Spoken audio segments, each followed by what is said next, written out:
इस वीडियो में हम बात करेंगे कि कंपाउंडेड मतलब चक्रवृद्धि, जो कंपाउंडेड इंटरेस्ट मतलब चक्रवृद्धि ब्याज आपने सुना होगा, तो इसी पर आधारित है।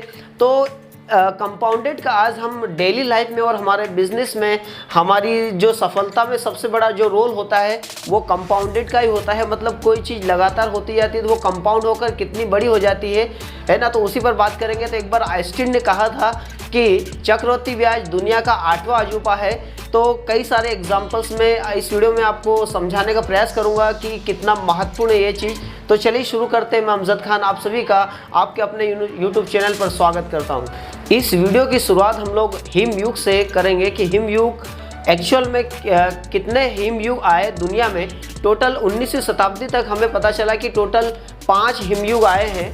और ये हिमयुग आने का कारण, सबसे बड़ा कारण ये था कि देखिए यहाँ पर एक बहुत बड़ी सीखने को चीज़ हमको मिलेगी। कंपाउंडेड एक्चुअल में क्या होता है, जैसे पृथ्वी पर चंद्रमा और सूर्य दोनों की जो आकर्षण शक्ति है उससे क्या होता है, पृथ्वी का झुकाव होता है। तो पृथ्वी पर अगर सूर्य की किरणें जहाँ पर ज़्यादा एकदम सीधी पड़ी है, ज़्यादा पड़ी है, तो वहाँ पर बर्फ़ कम जमी हुई रहेगी।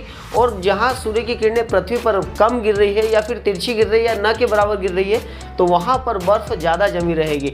इस तरीके से क्या होगा कि जब बर्फ़ एक जगह थोड़ी सी जमी रहती है, वहाँ सूर्य की किरणें कम गिरती है, तो फिर वापस से नेक्स्ट शीत ऋतु में वापस बर्फ़ जमने लगती है।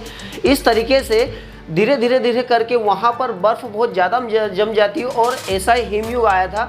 तो ये हिमयुग जो है टोटल 5 हिमयुग बताए गए कि 5 हिमयुग आया था। हिमयुग से हमें सीखने को मिलता है कि एक ज़बरदस्त रिजल्ट पाने के लिए हमें कोई बहुत बड़ी ताकत की आवश्यकता नहीं होती है। छोटे छोटे एफर्ट लगाया जाए तो आगे चलकर एक चमत्कार का रूप ले लेते हैं। नीरज चोपड़ा जो रातों रात स्टार बन गए, एक दिन पहले इंडिया के बहुत कम लोग उसको जानते थे। और जब उन्होंने टोक्यो ओलंपिक में स्वर्ण पदक जीता भाला फेंक में, तो पूरी विश्व में वो प्रसिद्ध हो गए, फेमस हो गए। हर कोई उन्हें जानने लग गया, उनके फॉलोअर्स लाखों करोड़ों में हो गए। तो क्या वो जो अचानक फेमस हुए, क्या वो एक दिन का काम था? उनकी लगातार मेहनत का ये नतीजा है। तो क्या सफलता उन्हें रातों रात मिल गई? नहीं, ये हमें सफलता रातों रात लगा कि हाँ मिल गई है, लेकिन एक्चुअल में उनके कई सालों का प्रयास यहाँ पर है। उन्हें जब वो प्रैक्टिस कर रहे थे उसी दौरान उन्हें कलाई में फ्रैक्चर हो गया। साथ में उन्हें कुछ सालों बाद जॉइंट्स का फ्रैक्चर हो गया, खंडे का फ्रैक्चर हो गया, तो जिससे कई साल लगे उन्हें उसे उभरने में। लेकिन उन्होंने हार न मारे। कोरोना के कारण फिर डिस्टर्ब हुआ, लेकिन उन्होंने हार न मानी और आखिरकार ओलंपिक में उन्होंने स्वर्ण पदक जीता और देश का नाम रोशन किया। नीरज चोपड़ा जी का कहना है कि अगर लगातार काम करते हुए भी आपको अगर थकावट नहीं होती है, इसका मतलब आप समझ लीजिए कि इतिहास रचने वाला है। प्रगति इतनी धीरे धीरे होती है कि उसे देखा नहीं जा सकता, लेकिन जब असफलता आती है तो वो अचानक आती है, उसका अनदेखा नहीं किया जा सकता। मतलब विकास और विकास बहुत स्लो होता है, पता नहीं चलता एक्चुअल में विकास हो रहा है कि नहीं हो रहा है, लेकिन एक्चुअल में होता है वो, लेकिन अचानक होता है। तो कंपाउंडेड इस तरीके से काम करती है कि हमें लगता है कि अचानक हुआ, लेकिन एक्चुअल में अचानक नहीं होता है। जैसे आप 8 + 8 + 8 अगर ऐसे 9 बार आप प्लस करेंगे 8 को, तो 8 × 9 = 74 आता है ना। लेकिन अगर मैं आपको बोलूँ कि 8 × 8 ऐसे 9 टाइम्स करिए तो आपका दिमाग घूम जाएगा। मतलब कंपाउंडेड ये मल्टीप्लिकेशन होता है जो हर किसी के समझ में नहीं आता है। बलूत या ओक के पेड़ के बारे में आपने सुना ही होगा कि उसकी उम्र करीब 1000 साल या 1500 साल इतनी लगभग होती है। तो जब आप इस पेड़ को, जब पौधे को लगाते हैं तो 1 साल तक ज़्यादा ग्रो नहीं दिखता है। 10 साल के बाद जब देखते हैं तो थोड़ा सा ग्रो आपको फ़र्क पता चलता है, लेकिन 50 साल के बाद एक अलग ही आपको अंतर नज़र आता है। मतलब जो अंतर नज़र आएगा वो टाइम का नज़र आएगा। मतलब किसी भी चीज़ प्रगति करने के लिए किसी भी फील्ड में आपको समय की आवश्यकता होती है। जब आप समय के साथ साथ प्रॉपर एफर्ट लगाते हैं तो आप वहाँ पर सफलता की ओर बढ़ते जाते हैं। इसी चक्रवृद्धि ब्याज मतलब कंपाउंड इंटरेस्ट के बारे में अब हम बात करेंगे कि अमीर एक्चुअल में कैसे होता है। जैसे 2 एग्जांपल मैं यहाँ पर लेता हूँ 2 व्यक्तियों के।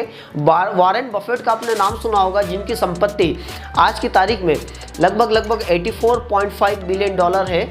जो एक मतलब कुशल निवेशक है जो कई सालों से निवेश करते आ रहे हैं और दुनिया के सबसे अमीर निवेशक माने जाते हैं वॉरेन बफेट का जो पर ईयर ग्रोथ रेट जो था कंपाउंडेड लगभग 22% पर ईयर था, है ना। लेकिन इनसे भी ज़्यादा ग्रोथ करने वाले जिम साइमंस, आपने अगर नाम सुना हो तो उनका पर ईयर जो ग्रोथ था 66% पर ईयर था। मतलब कि वॉरेन बफेट से साइमन का जो ग्रोथ था 22 से 66, मतलब 3 गुना ज़्यादा था। तो इस हिसाब से देखा जाए तो सबसे ज़्यादा अमीर वॉरेन बफेट के बजाय कौन होना चाहिए? जिम साइमंस होना चाहिए। सबसे बड़ा फर्क है यहाँ पर समय का है। जिम साइमंस ने जब यूएस स्टार्ट किया था, जब उनकी एज लगभग 50 ईयर्स हो गई थी, उसके बाद उन्होंने इन्वेस्ट करना स्टार्ट किया था, है ना, जो पर ईयर 66% पर ईयर के हिसाब से उन्होंने ग्रोथ किया था कंपाउंडेड। जबकि वॉरेन बफेट ने जो निवेश स्टार्ट किया था तकरीबन 10 साल की उम्र में उन्होंने निवेश चालू कर दिया। जिम साइमंस की जो वेल्थ है वो लगभग $21 बिलियन है। मतलब कि वॉरेन बफेट की 84 के आसपास है और जिम साइमंस की 21 है, मतलब इससे 4 गुना ज़्यादा है। तो वेल्थ जो सबसे ज़्यादा किसकी है? वॉरेन बफेट की। लेकिन ग्रोथ अगर देखा जाए तो जिम साइमंस की ज़्यादा ग्रोथ है। तो वॉरेन बफेट की जो सफलता का सबसे मेन राज है वो उनकी कुशलता नहीं है। एकमात्र अमीर होने का राज जो कुशलता नहीं है, जबकि मेन जो है वो है समय। उन्होंने लगभग मतलब 2/3 ऑफ लाइफ उन्होंने अपनी लाइफ इसी में लगा दी है, निवेश करने में।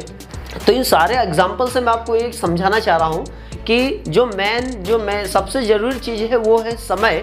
आप समय देंगे तो समय का फल आगे चलकर आपको मिलेगा। एक सही दिशा में अगर आप लगातार काम करेंगे और समय देंगे तो आप निश्चित रूप से सफल होंगे।